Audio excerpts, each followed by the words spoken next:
Hello budget travellers, welcome back to the Budget Adventure Show on this chilly, very chilly Saturday morning. It's yeah, I've just had the coldest day I've ever lived through anyway. Coldest morning anyway, -6. It is too cold to camp, especially in that. Now we've got some issues.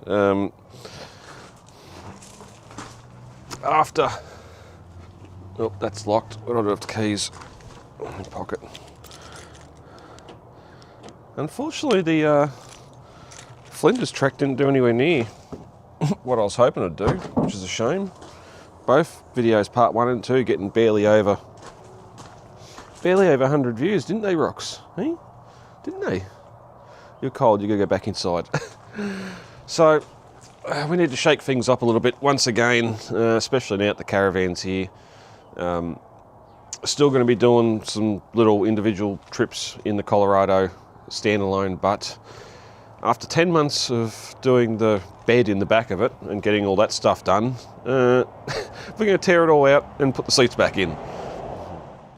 And I can tell you now, if the back of the Colorado is not getting used, the bike is definitely not getting used either.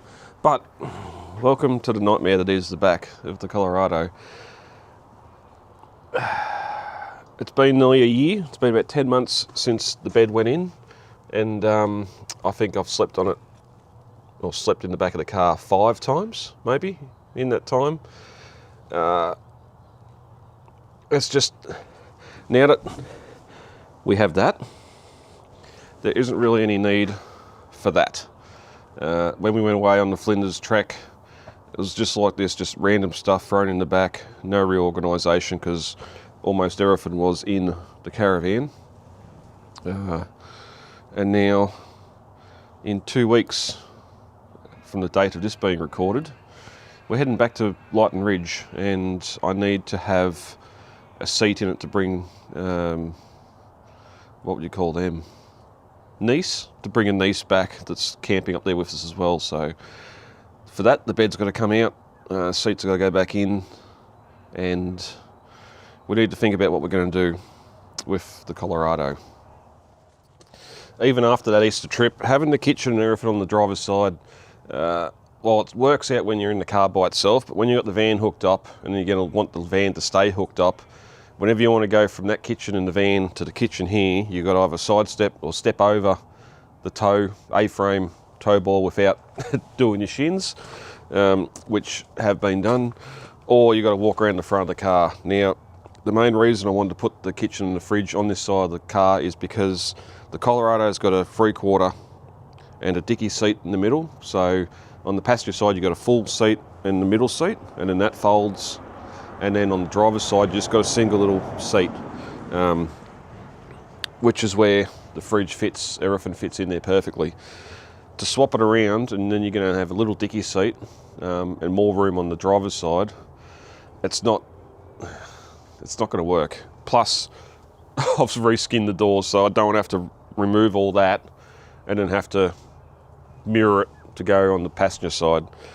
Plus the awning, being able to get out on the side of the road, get a drink out of the fridge without walking around the car. All that sort of thing is why the kitchen setup's going to stay there for now. Also because,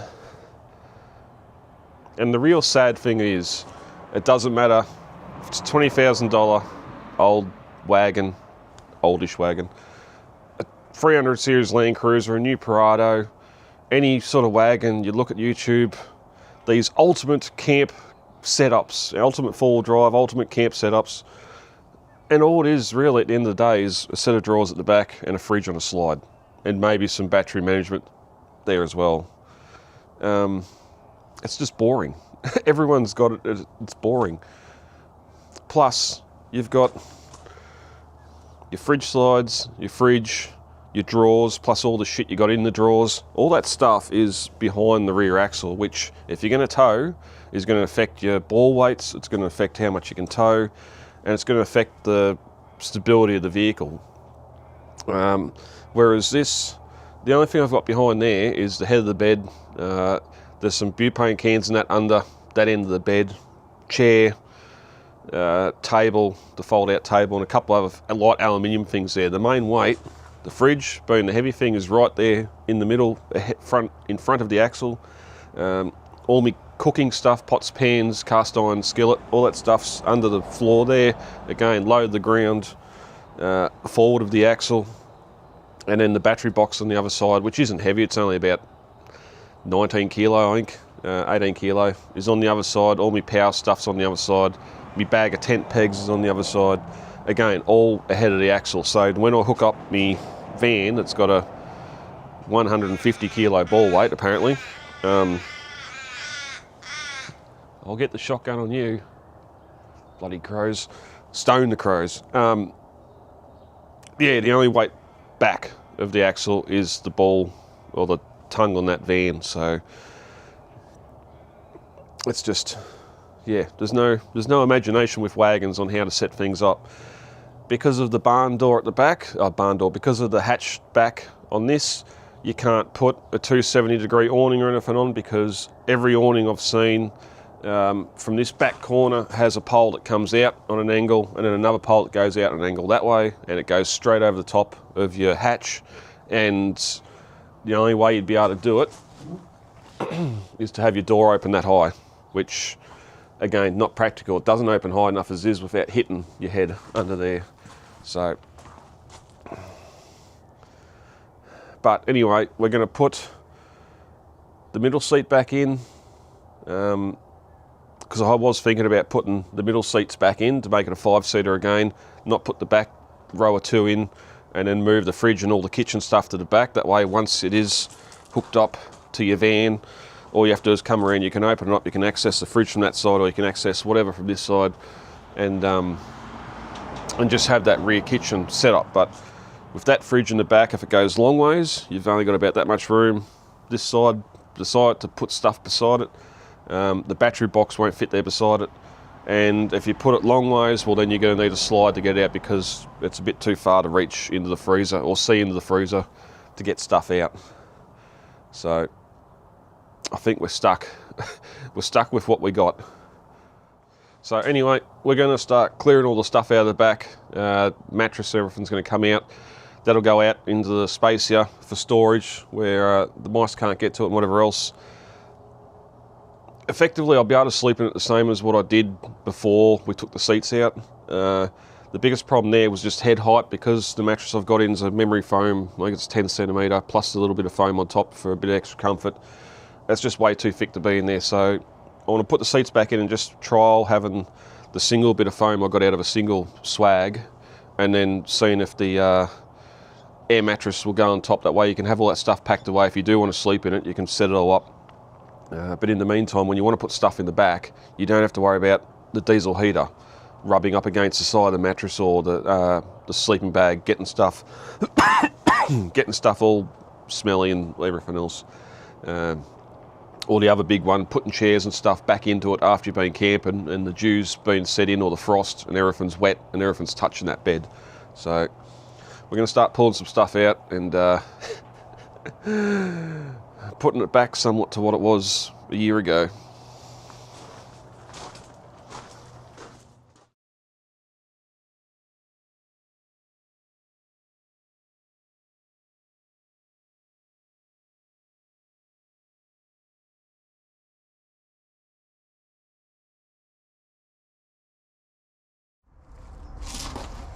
Tips for new players: if you got, especially in the van, if you got a bed that's hard to get, hard to make, or hard to get the sheets nut over, just your safety pins, your baby safety pins.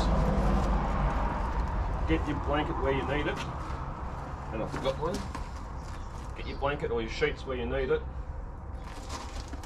Put your pins in, pin it to the mattress itself, and it can't go anywhere. And that way, the only making of your bed you have to do is up the head end when you're climbing in and out of it. Out comes the mattress.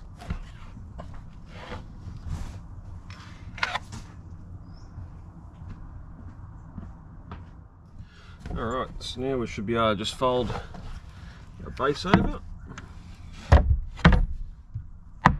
That one, go to the back and lift it out.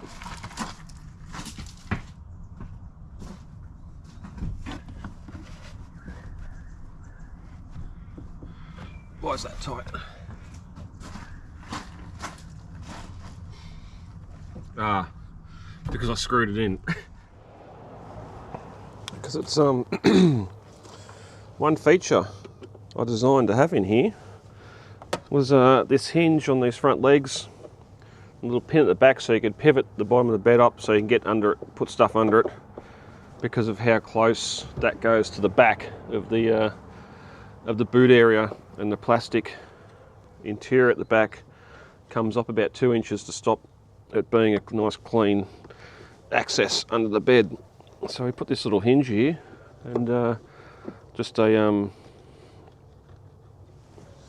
pin lock at the back, and I think I used it once.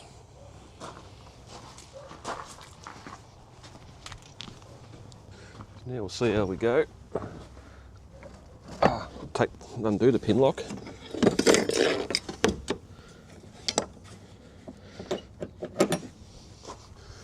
And just like that, our bed is out. And then look at the stuff under here. Again, having storage for storage sakes and then not using any of it. Spare butane, some degreaser for fire starting, don't use.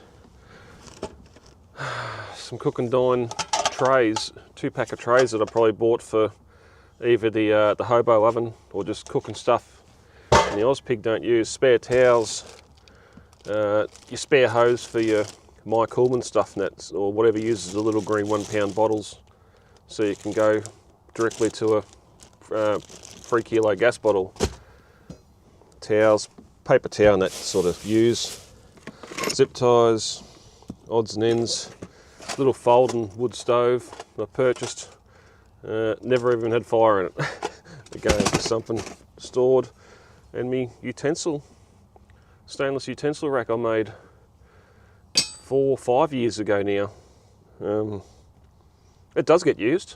In fact, it's going to stay in here, but just when stuff's buried underneath something else and you don't see it, it's not something you normally go to and grab straight away. I suppose while we're going to my homemade curtains that I made, little split in the middle, big enough that the dogs can get through, but only put on a bit of what do you call that, the fiberglass poles, some spare fiberglass poles for a tent I had that, yeah, not the not the best stitch job in the world, and they're not completely darkened, but it's just, again, just takes that little bit of sunshine out. It just gives you that little bit of privacy more than anything. So they're going to get packed away as well until summer. And then look what we got down here. Well, that's that hose. Mozzie coils, Jaff line has been used. String up lights, LED lights, just in case we need lights for something. Hasn't been used. Roll of paracord hasn't been used. Oh, my toolkit is in here. I was looking for that the other day. Obviously hasn't been used. Pee bottle hasn't been used. I don't know how people can pee laying on their side. Our emergency rations for Flinders Rangers has just got 2 lots of the Heinz minestrone soup, which you could get 4 portions out of 2 cans of that. 10 litres of water, that can come out. Another emergency ration thing I had for going over to the Flinders. 2 packs spaghetti pasta, 4 tins of the Campbell's spaghetti sauce. Fantastic little staple, that. Something I even eat during the week at home. Missing baby wipes that I couldn't find on the second day of the Flinders trip. What else we got? Oh, I can't remember what they're called now. Thermacell. Bought this Christmas time, New Year's, when we were down the river. Never used it. Got a spare canister. When you pay $100 for it, then you got to pay another $45 just for the refills. It's I might as well just burn $20 notes to keep the mozzies away. Extension lead, spare butane, the battery box itself, tools, pegs. One little gizmo I got at Christmas time for a Christmas present for myself is a little 500 watt electric hot plate. Put a steel cup, stainless cup of water on it, and the battery box only uses about 5% to do that. Dog ball, torches, more mozzie coils that you don't need during winter, so they can come out. Various electronic stuff, another essential staple in Australia. Roll of cod line that I have not used either, hoochie cord. So we've got some cleaning up to do. I just had to get me cap back on. My head runs hot, but one of the local $2 shops had these, they're not wool, but they're double lined. They got this nice fluffy cuddly stuff on the inside, but that is one of the warmest beanies for $9 that I've ever seen. I can't give you a brand, I can't give you anything. It was just in at the local $2 shop. That's probably the hottest thing coming out of China right now. So also, before we get too far into it, bit of a recap on the Flinders trek. You've seen the Big 4 caravan park in Renmark and how fun and cluttered that was. That's the map on the back of just all the sites and how big that caravan park was. And I've got some numbers here. There's 273 sites total, 29 unpowered, and 78 cabins. Now, you think a lot of those sites normally average 6 people each, or your cabins are normally 6 to 8 people. Unpowered sites might be someone in a tent or whatever else, and there were swags set up on unpowered sites there, but 273 times 4, even go by 4. Math, it's probably not, but let's say over 1,000 people. Over 1,000 people in that space. That's why I did not have a good time. Again, different circumstances, got the kids there. Big 4 holiday parks are known for having a lot of kids and family activities. As I think I said in the video, like cinema, outdoor movie theatre. I don't know what a pump track is, but there was a BMX track there, gym and yoga studio, all your toilets, tiny toys or Tiny Tots playroom, water park, tennis court, pool, spa, jumping pillow, all the things kids would love. But anyway, what are you doing, Rox? We're going to make some noise here. We'll get these bolts out. You need to get out of the way. Up here, here, no, here, up there, get up there, up, Rox, up, there you go. It's probably a good thing, because when I took all these seats out, they were going to go to the tip along with all the seat infrastructure. Now I kept the bolts just to use as anchor points and just put some angle on here to strap me battery down so it couldn't go anywhere. But if I'd followed through and threw all this stuff out, we might be in a different situation now. Back to not being able to take the family on a holiday. But anyway, we'll get these out. A little bit of noise, apologies.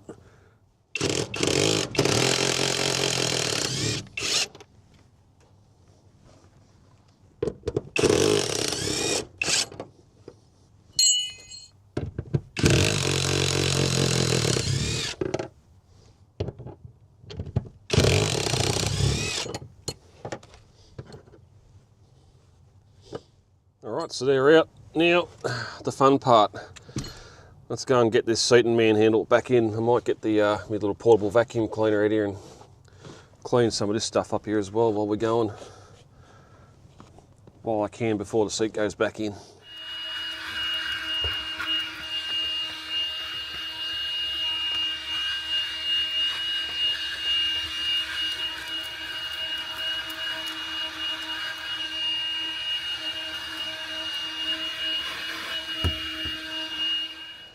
I swear these seats are about 35, 40 kilo. So heavy. Move this over there a bit. And I've got the camera in the wrong spot. So, I've moved my battery charger out of the way.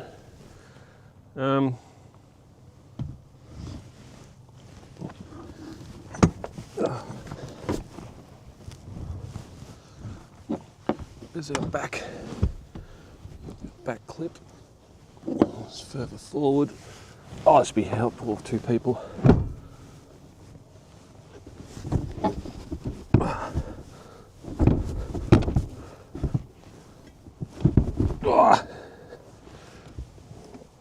Oh, all the fun in the world. What's happened here is the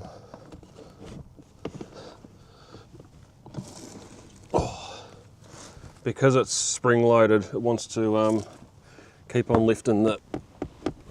Oh, why are we locked in here? Oh, there we go. There we go. That's locked. So if I do this, not that you're going to be able to see much. No, that still means our little feet here are locked because they're spring loaded, which means I'm going to have to get a podgy bar onto them. Well, not as easy as when they're coming up. Obviously everything's spring loaded, so getting things to line back up. I'm hoping now that I've got one bolt started. Oh, get on there. That we can, oh, what's going on here? It's all just too hard. Ah.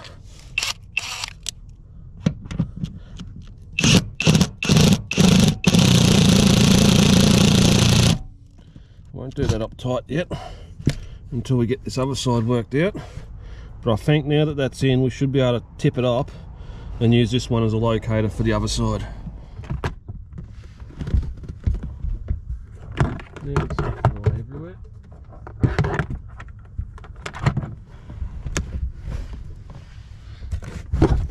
Oh, fingers, toes. Bolt over this side started. Where are my other bolts? Oh, get this back one in anyway. Oh, the shedding of clothes has continued, more so because I'm futzing around with this chair, so the jumper's come off. I suppose it's what happens when you got thermals and every other bloody thing on underneath.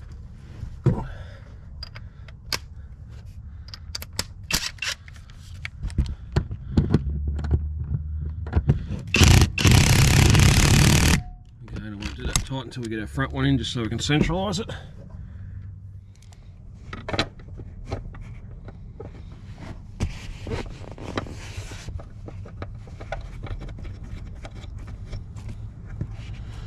Started. We're going to need 14 mil.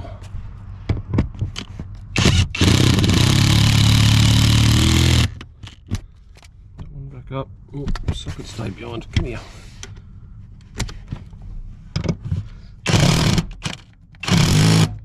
Right, we'll get our 14 mil and we'll grab our breaker bar so we can do these up tight. And yes, before someone says it, these should be torqued up to a proper manufacturer's specification. I've been meaning to get myself a torque wrench after I got the van, just because of the alloy tyres on that. Oh, but when tight's tight, it'll do for now.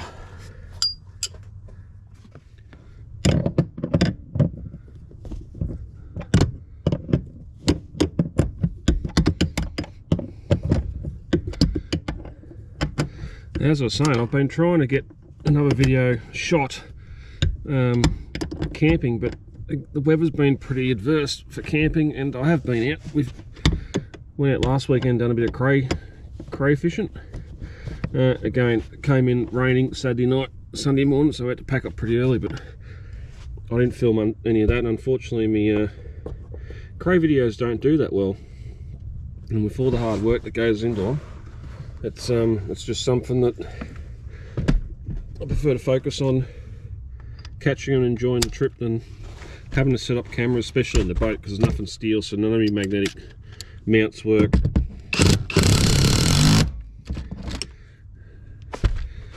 It's a whole higher level of effort needed to film it, but there's more trips planned for the year. I'll film some craze before the season's out at the end of August. It's just, at the moment, everything's going back to Lighton Ridge in 2 weeks' time.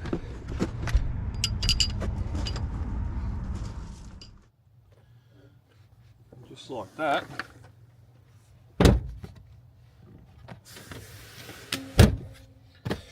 One seat's back in.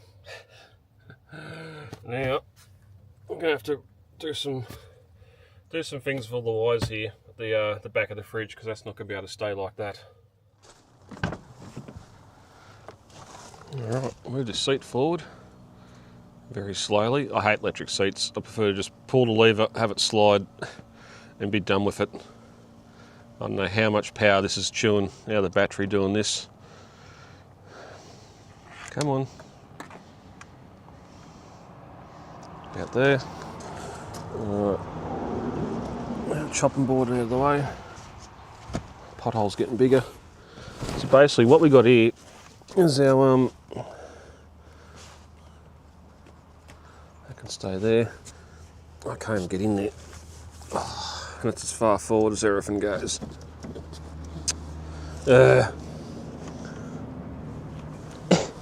Squeeze in. So here's our lithium battery charger for our Maya Coolman battery, which is here on the front of the fridge. The Yak Creek trip I done, I let the fridge run off this overnight while my battery pack did something else, and it nearly got through the whole night. Ran about 15 hours before it lost charge. I think it's a 15 amp hour battery, but just having the lithium controller there, which I might have to put on an angle. Oh, I need to have that. Go back down. Just having it as a backup whenever you're going to stop for a little bit and you haven't got the car charging the controller. It's just peace of mind. You've got something else running on the fridge that's not the car battery, and then the charger for it just goes down on the cigarette lighter for that. That can come back to there. That's the fridge power point. That's sitting there ready to go in. And then it's nice and flush. That chair's not going to hit that when it opens and closes. So that's what we need to do there. This is awkward. I'm getting out again. Uncomfortable. I've got some stuff under the chair here, but that's all going to stay. Some spare bags. Me toasted sanger maker, not Jaff iron, toasted sandwich maker, that one. Hoochie, utensil tray. We'll throw our chopping board back in here as a backrest, and then send this seat back again.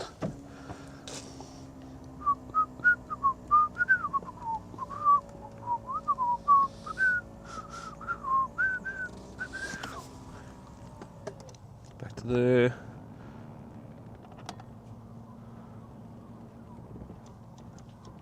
Back there, fall a little bit. Like that.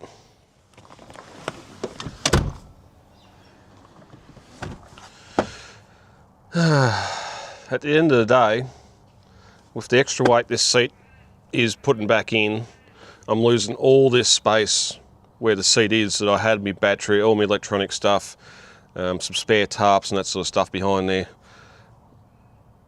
I'm losing space, but on the plus side, I've got the new black, well, it's not new, I had it for Lighton Ridge last year, but a new tough case up on top that's waterproof, that knicks and knacks, bits and pieces can go into.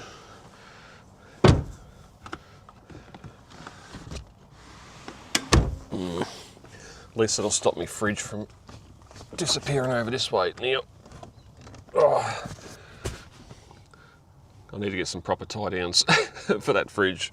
It's not going to go anywhere. It's just because I've got it sitting on the wooden base with the towel under it, it just makes the surface a little bit slippery, and it will come this way about half an inch, or that way half an inch, or twist. That's why I put the seat back firm on it. The other side of the fridge hits back firm on the cabinetry in the back, and now I've got the chair here to stop it going sideways, hopefully.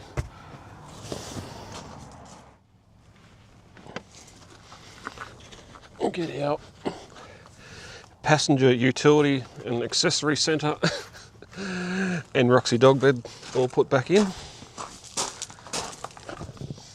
Strap, so we strap it to the seat so Roxy can't go on any unscheduled trips forward into the windscreen.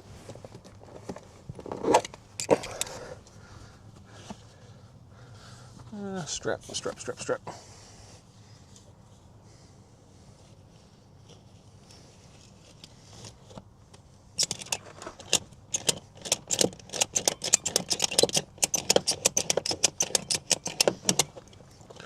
Something like that.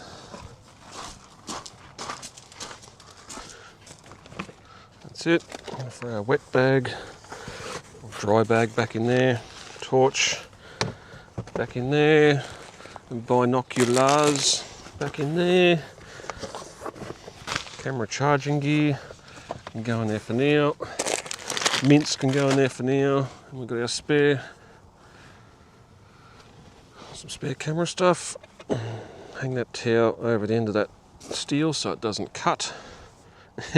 Yeah, so it doesn't cut a foot away from my face in an accident.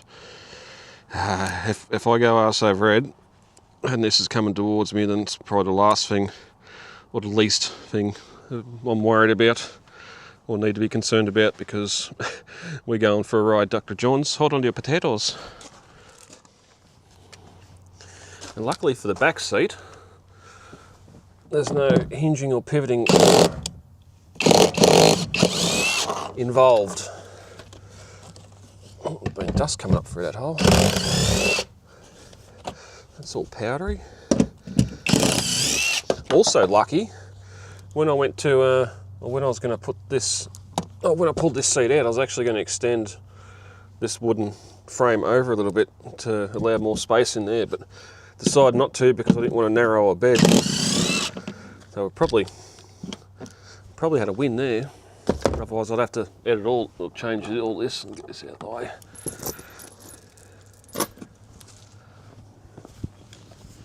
Alright, so I should just go in.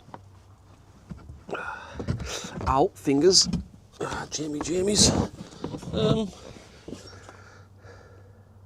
Yeah, because I had this in prior to, no, what bit of word. I had this, that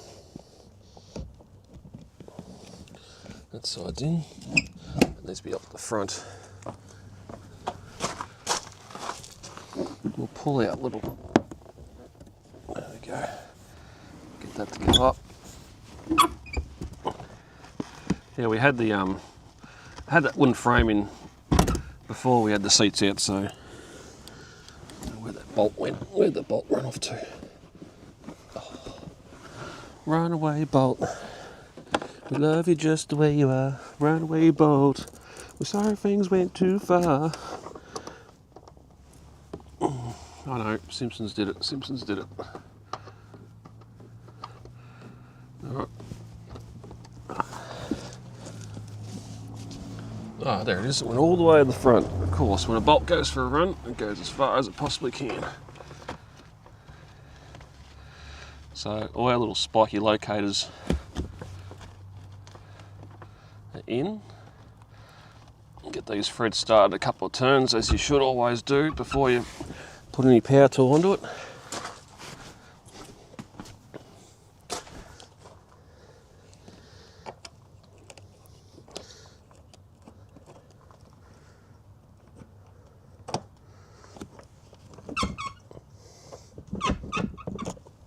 Ooh, ooh.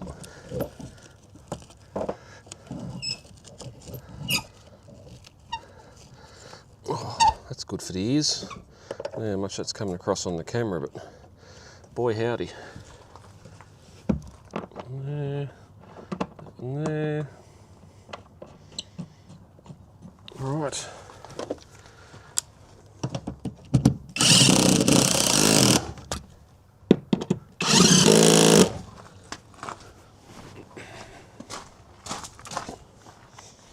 And an extension for that one. What's the bet that front corner needs a spanner all the way in? Oh no, good.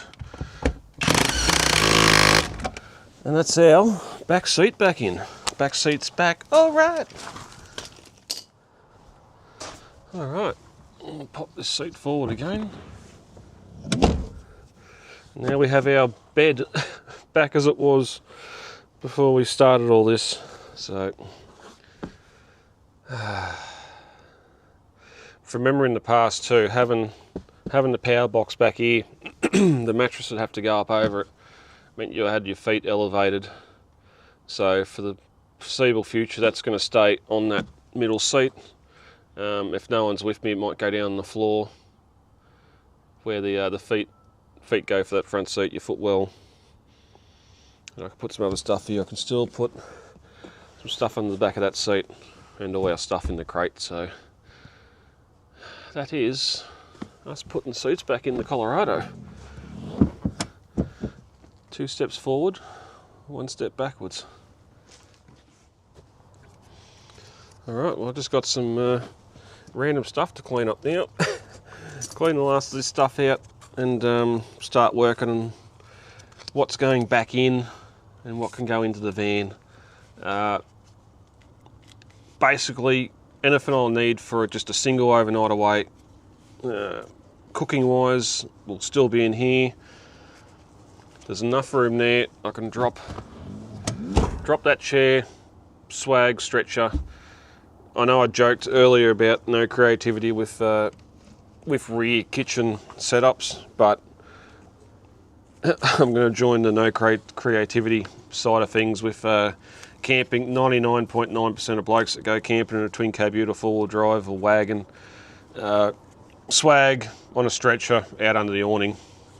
Whereas I don't think I'll have the awning. I might just put a tarp up like I do with the motorbike between a couple of trees and sleep under that. There's no need to be next to the vehicle unless I've got the diesel heater going, but yeah. The main reason I wanted to be inside the back when you're sleeping, if it does rain or whatever, you're inside. It's just a matter of close the doors, next morning, go. But we've got the caravan now. There's no... If I'm going to go camping in the car,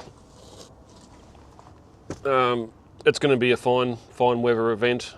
If it's not going to be fine, then I'm just not going to go.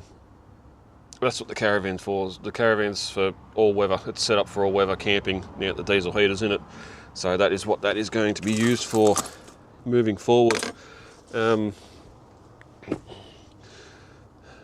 We'll get up in the high country. We'll go and do some trips in this in the car by itself, but for the most part, most of the solo trips I'm going to do are probably once we start warming up in temperatures, we'll be on the motorbike.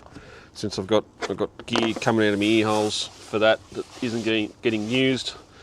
If I'm not going to use it, I may as well sell it and just sell the bike and not do anything with it. So what's going to go back in here? The fun is going to begin. Well, not so much fun, but we'll go here for a quick look at the van. All right, so apologies for the glare. We've got a roll of AstroTurf down there. We fit our diesel heater tank in behind the main toolbox. I did want to go, I think I mentioned I did want to go a jerry can on the front just to for a bit more durability, but couldn't do it. We've got a bit of fabric over it, and hopefully that toolbox will protect it for the most part from stones, sun, all that sort of stuff as well. Generators in. I downgraded ironing boards and tucked that in, so if I do want to cook on the gas stove outside, I've got that Well, I know you've been waiting for it. We'll do a full walk around of the van once we get set up at Mei, I think. I don't think there'll be any chance, any option to do that before we go, just because of how much time we got left. So that's probably going to do it for this video. Just wanted to touch base, chime in with what's going on. I know I promised a video after the Flinders trek, bit of a debrief on that. It's just, again, that video done nothing, just over 100 views. It just goes to show anything I want to do with this channel moving forward, it's got to be something I want to do and not something that I hope is going to get me views. If you can't go out to the Flinders ranges and get a couple hundred views out of that, then there's what are you doing? There's no point me going down the Murray, there's no point me going up into Chiltern Park. They're just not going to get the views, and unfortunately the money, the dollar in the background's not going to happen either, so I'll be paying for fuel and everything my own way. That being said, we're not going to finish, we're not going to end. As I said, we've got a couple of cray trips coming up. We'll film one of those. We got Lighton Ridge coming up. Now again, the first, and it's still the case, the first year I went up and filmed it, we were in the patrol. I think it was a two-part video. Part one of that video got about 5,000 views. Part two, I think, sitting over 25,000 views. I still don't understand why. And then the second year, once we got this, those views dropped, and then last year they were even lower again. Even sharing it over on my other channel that has a lot more subscribers, it didn't do much. But we'll film it. We probably won't make it two-parter. Going up there for 10 days, so there is room to film a bit. But between here and there, you've seen parks, you've seen the radio telescope. A couple other things, the Heritage Car Museum at Forbes I'd love to see, but I don't think timings is going to suit unless we leave somewhere close on the Sunday on the way home, or the Saturday on the way home, and we can call through there after lunch. On the way up, she's just going to be express. We're going to be leaving at 3 o'clock in the morning to hopefully get up there 3:30 in the afternoon. So there won't be a lot of filming unless there's things to see. I think Parks is bypassed now, where last time we went up the bypass was getting built last year. Down the ground, we're going to be doing a lot of digging since we didn't get a lot done last year, so you might see some digging. Hopefully I can show you some colour in the ground as well, because I don't think, from memory, I haven't found as much opal in the ground as the first time we went up, which maybe that's why all the views, people fast forward to see if we actually get anything and realise we don't, so don't watch. But then they've watched the video, I don't know, however views line up. Yeah, and then once we get back from Lighton Ridge, we're going to get in that, behind this, and we're going to go do a bit. It's there, it's been, the bank's getting the money for it, so it's got to be used. I think now I've got it set up 99 or 98% of how I want it set up. Couple of little things left to do, minor stuff, work out the pantry and that sort of thing. But you'll come along with me, I hope, to see that as the traffic gets busier. What else? What else is there? I don't know. Wait for this weather to warm up. So anyway, thanks for watching, guys and gals. All the usual stuff, like, subscribe, comments is a big one. It's yeah, it's one thing to see the likes and that there and the thumbs up or whatever, but actually having comments, people comment, asking questions, that sort of thing is it's great. It's great to see. It's great to answer questions and that. It's great to have that community participation back and forth, and knowing that it's just not a number of likes on a screen, it's actually people commenting back, you know they've watched the video. Anyway, that's going to do us. I don't know how long we are, but I do apologise if it goes on too long. I'll try and cut some stuff out, but thank you, and I'll see you next on the trek to Mei in a couple of weeks' time. Cannot wait. Back into the Outback.